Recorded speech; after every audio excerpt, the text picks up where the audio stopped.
Hello students, I am the science teacher of Manbodhan Prasad Public School. Today I am going to teach you physics regarding class 12 and the topic is electrostatics. In the earlier classes we have studied about what is force, what is the SI unit of force, what is electric field, what is the SI unit of electric field, and today we are going to study about dot product. Dot product is denoted by A dot B, where A and B are the vectors. They can be unit vectors or cannot be unit vectors, or can be a superposition of both the vectors.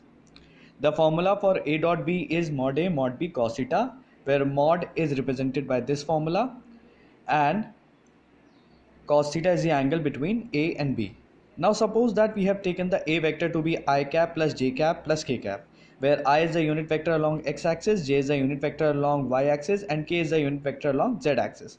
Then mod A is equal to under root 1 square plus 1 square plus 1 square. Here 1, 1, 1 are the coefficients of I, j, k in the A vector, and cos theta is the angle between A and B, as I have told you earlier.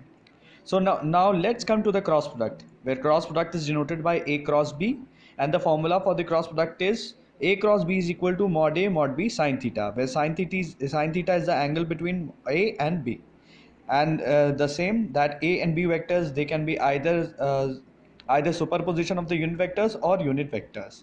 Now the angles for parallel and anti-parallel are 0 degree and 180 degree, and the angle for perpendicular are theta is equal to 90 degree.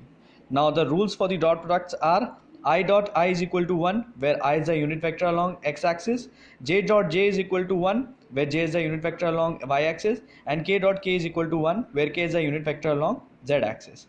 And if they are two different vectors and the dot product is taken between them, then it comes out to be 0. For example, I dot j is equal to 0, j dot k is equal to 0, and k dot I is equal to 0. So always remember that when there are two different unit vectors and the dot product is taken between them, then it comes out to be 0. Now the rules for cross product. The rules for cross product are I cross j is equal to k, j cross k is equal to I, and k cross I is equal to j. These are the basic unit vectors which we will be taking in consideration for the further calculations. And the cross product between same unit vectors, for example, I cross I will be 0, j cross j will be 0, and k cross k will be 0.